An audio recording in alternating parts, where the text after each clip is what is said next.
A senhora é uma senadora do sul do país e eu queria até lhe perguntar uma coisa interessante para ver qual é a sua observação sobre essa questão que é a produtividade do Nordeste.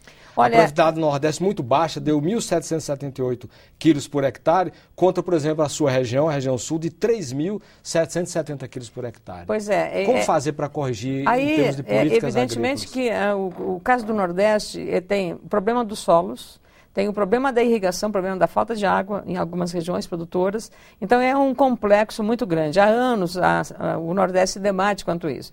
Existem algumas áreas, veja só, no sul do Maranhão, gaúchos estão lá porque lá tem água, bastante água. Estão produzindo arroz, chamado arroz de sequeiro, mas na verdade não é arroz de sequeiro porque lá tem água em abundância. Então, arroz irrigado também estão produzindo exatamente pela oferta de água e pela qualidade do solo. Então, tem algumas regiões no Nordeste que elas são propícias. A Bahia, por exemplo, na Luiz Eduardo Magalhães, a região de Barreiras também. Essa região foi uma nova fronteira agrícola que os sulistas, especialmente gaúchos, foram para essa região e estão dando assim, grande produtividade, não só na soja, mas também no milho e também no algodão. Então, algumas áreas onde essa expertise, essa experiência tecnológica do agricultor bem desenvolvido no sul, ele foi em busca de novas fronteiras agrícolas e está com desenvolvimento nessa região. Além do mais, na Bahia, por exemplo, os governos trataram de dar incentivos.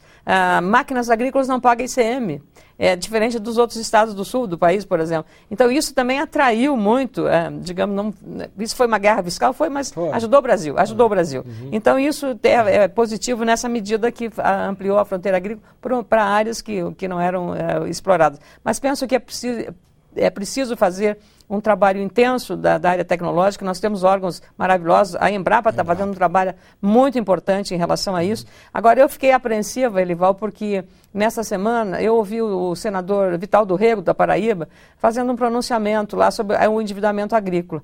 E um agricultor, um pequeno agricultor, porque convenhamos, ele foi lá no banco, no BNB, e tirou R$6 mil. R$6 mil, Elival. Sabe quanto é que ele está devendo hoje? Com juros sobre juros, R$60 mil. Você acha que ele pode pagar isso? Quem tirou 6 mil vai poder pagar 60 mil? Tem alguns equívocos da política financeira, do financiamento agrícola, que não dá para entender. Claro que se ele tirou Pronaf, aí é outro programa, mas imagino que não tenha sido. Agora, de 6 para 60 mil é um juro impagável. Aí nem maconha irrigada dá para pagar, dá renda para pagar isso. Um ex-presidente do Banco do Brasil falou um dia uma verdade. Isso é uma verdade mesmo, né? Nem maconha irrigada. Agora, essa questão da dívida sempre está de volta. Né? Recorrente. Recorrente. Quer dizer, qual seria a solução? Porque o governo já alega que a taxa de juros cobrada do setor agrícola já é bem inferior à taxa de mercado. Se paga no mercado 40%, a taxa para a agricultura chega a 6%, 4%, até menos. Então é só olhar como é que tratam os outros países, como é que tratam a agricultura. Por que a Europa mantém fechada a porta para os produtos? Ela não deixa concorrer, ela protege, ela paga subsídios. A velha Europa paga pesadíssimos. Principalmente a França, né? Pesadíssimos, ela paga para o agricultor. Nos Estados Unidos, pensa que é diferente, também pagam.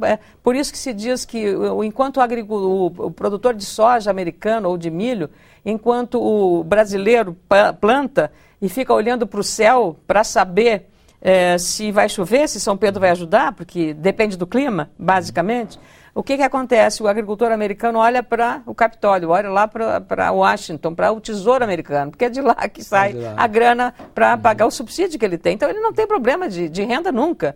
Estão produzindo etanol à base de milho, quer dizer, é um negócio impressionante isso. Por quê? Porque é altamente subsidiado. Então, os países ricos já há séculos, para evitar êxodo rural, para manter e assegurar as pessoas na zona rural, eles mantêm essas políticas de autoestímulo à agricultura sob o peso da sociedade pagar exatamente esse preço. Isso é a opção política dos governos. Mas no Brasil até se tem preconceito em relação à produção. Felizmente agora a gente está entrando num discurso, num entendimento de governo.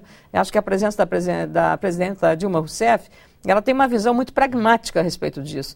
Então, quando você vê aí uma discussão entre ambientalistas e produtores rurais, você já tira um pouco daquela coisa do radicalismo do discurso ideológico, ideologizado, que sempre compromete a qualidade de um debate racional, inteligente, científico, e parte aí para a questão ideológica. Então, agora, por exemplo, a ministra do Meio Ambiente tem uma noção, eu ouvi a ministra Isabela, fiquei muito bem impressionada, favoravelmente, pela posição lógica que ela coloca as questões. O Brasil não pode desconhecer que é um país agrícola. Veja do que você lembrou aí. Hoje, a China é o maior importador brasileiro, é o maior parceiro comercial, o maior comprador dos produtos. O que ele está comprando? Produtos agrícolas, está produzindo soja, e agora vai abrir o mercado para carne suína. Você já imaginou o que nós podemos fazer de vender carne para a China?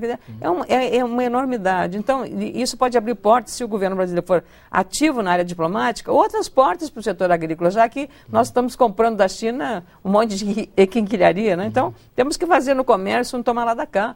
Abrir, mas também exportar o que nós... Seria melhor que o Brasil exportasse mais valor agregado.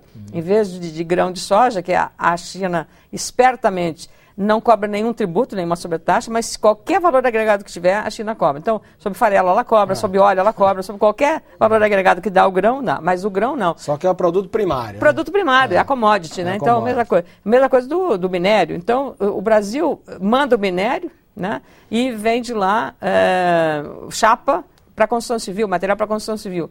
E aí você vai pagar valor agregado. Então, o Brasil é que tem que fazer esse processamento e fazer. Agora, de novo, é aquelas questões de política. O agricultor só olha e vê quanto aquilo vai lhe dar como renda na sua atividade. Enquanto ele não tiver segurança de renda, ele vai ficar nessa gangorra.